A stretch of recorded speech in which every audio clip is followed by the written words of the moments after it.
Now it falls to me to do some further framing for the panel discussion we're about to have. In the description for today's program, our hosts have written that, quote, in 1970, economist Milton Friedman argued that, quote, a company has no social responsibility to the public or society. Its only responsibility is to its shareholders. That mantra of, quote, greed is good has guided American capitalism for 50 years, and it's not working for most of us. Goes on to say that, quote, the doctrine of shareholder primacy has come under heavy fire.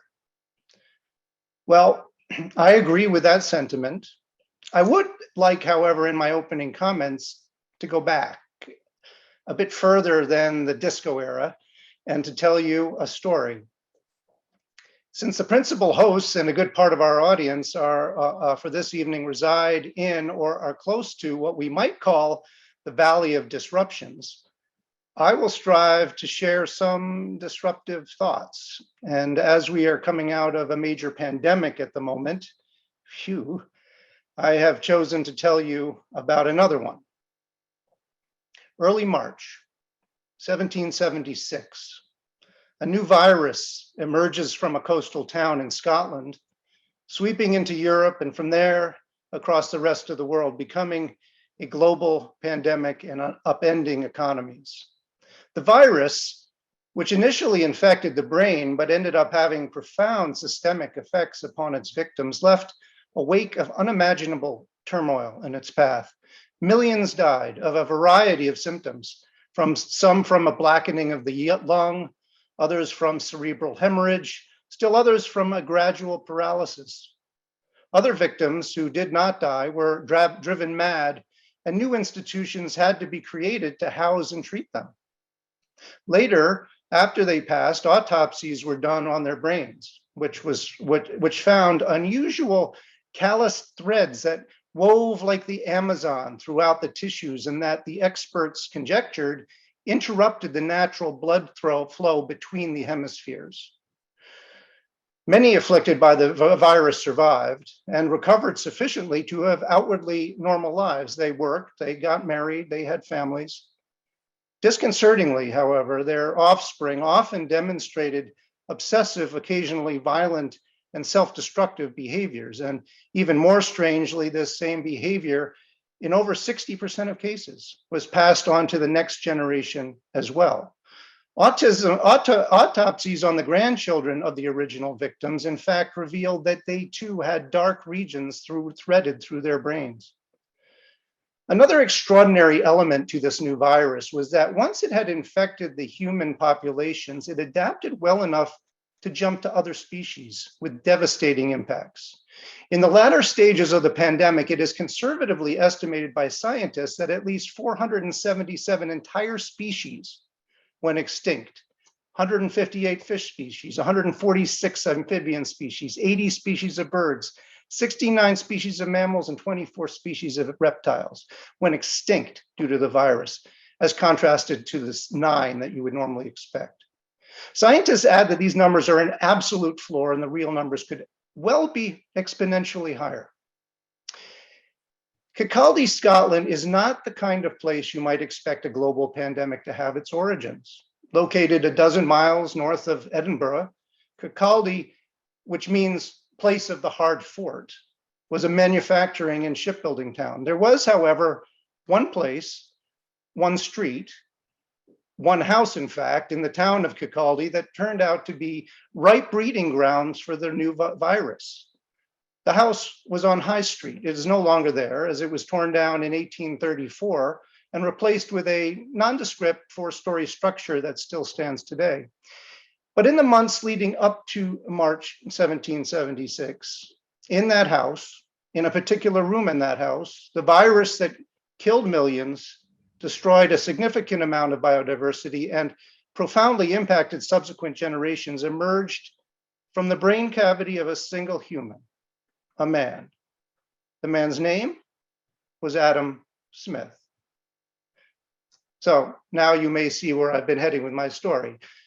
Some viruses emerge from nature, cross over to humans, and wreak their havoc. Other viruses have less prosaic, even poetic origins, and yet are also as deadly as a plague. The Wealth of Nations, widely considered the first book on modern economics, bequeathed to Adam Smith the title of Father of Capitalism, and whether fully deserved or not, one of the most enduring principles carried down to this day is that of so-called enlightened self-interest.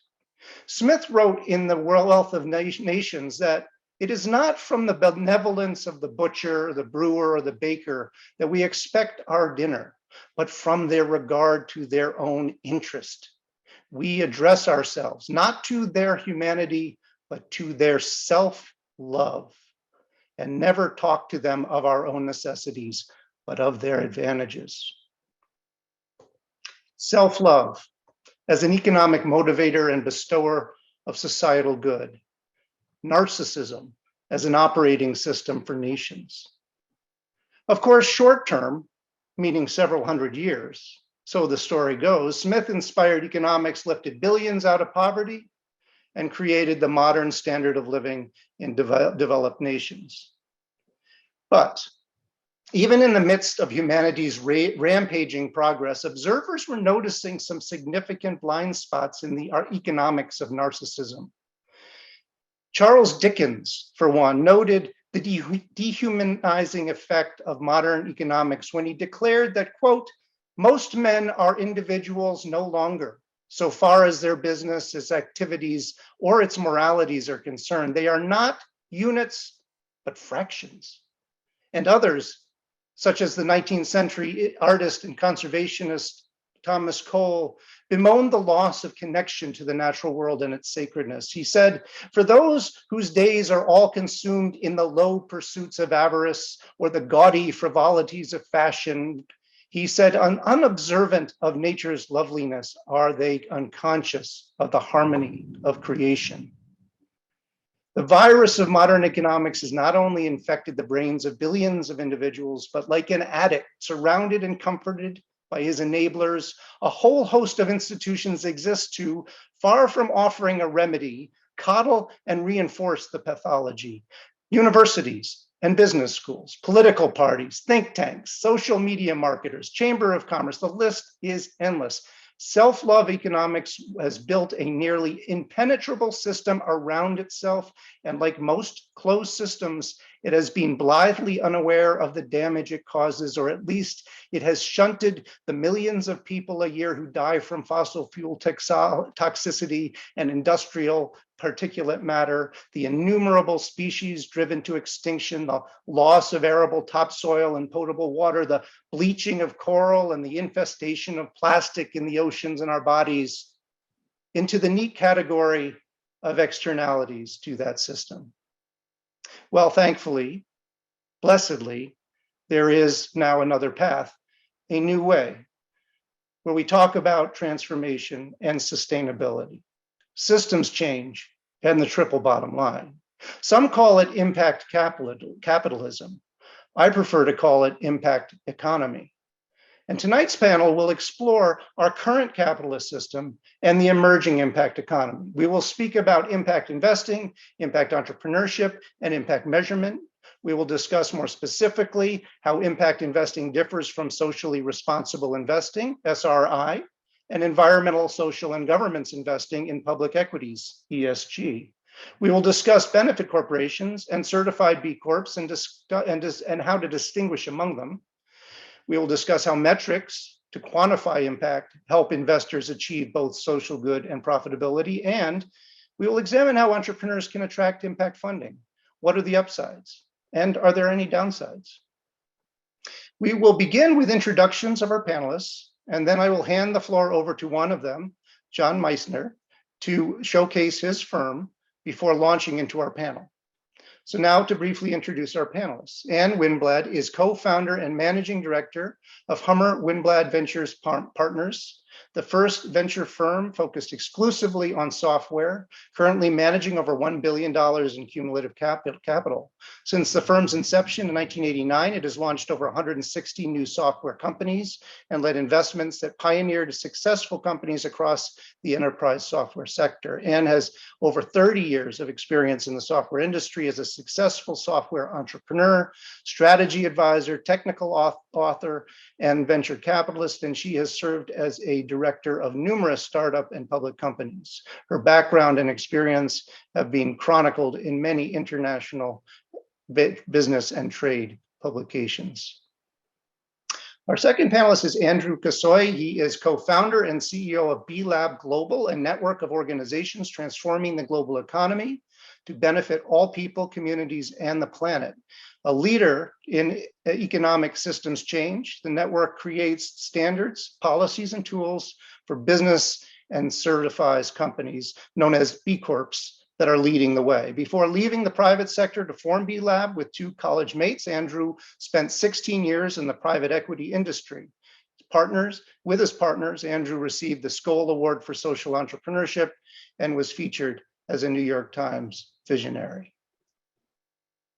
Our third panelist is Lisa Jones. Lisa is a board member and partner at Silicon Valley Social Venture Fund, SV2, where she is a leader in impact investing and strategic philanthropy and serves as lead partner for-profit social enterprises. She is also helping to lead SV2's journey toward practicing increased diversity, equity, and inclusion. Lisa is also a senior fellow in the American Leadership Forum, Silicon Valley, serves as a mentor in the GSBI Accelerator at the Miller Center for Social Entrepreneurship, one of our co-sponsors today, and maintains her lifelong affinity for the performing arts as a member of the Stanford Live Advisory Council. And finally, John Meissner is the managing director at MXV Ventures, a hybrid venture firm that seeks to raise funding from both public and private sources in helping innovators get their ideas out into the world. Their clients are entrepreneurs, scientists, startups, and research organizations, basically anyone focused on solving interesting and challenging problems in the renewable energy and sustainability space. Prior to MXV, John was an entrepreneur, advisor, and commercialization partner who has designed, launched, and managed $200 million+ in climate tech initiatives for research organizations, government agencies, and nonprofits. Most recently, John co-founded a new climate tech incubator called Lab Start to match entrepreneurs with innovations being developed at the US National Labs. He's also a consultant to the National Renewable Energy Laboratory, where he develops industry partnerships and helps commercialize lab innovations. John, the floor is yours. Please share your presentation and tell us about MXV Ventures.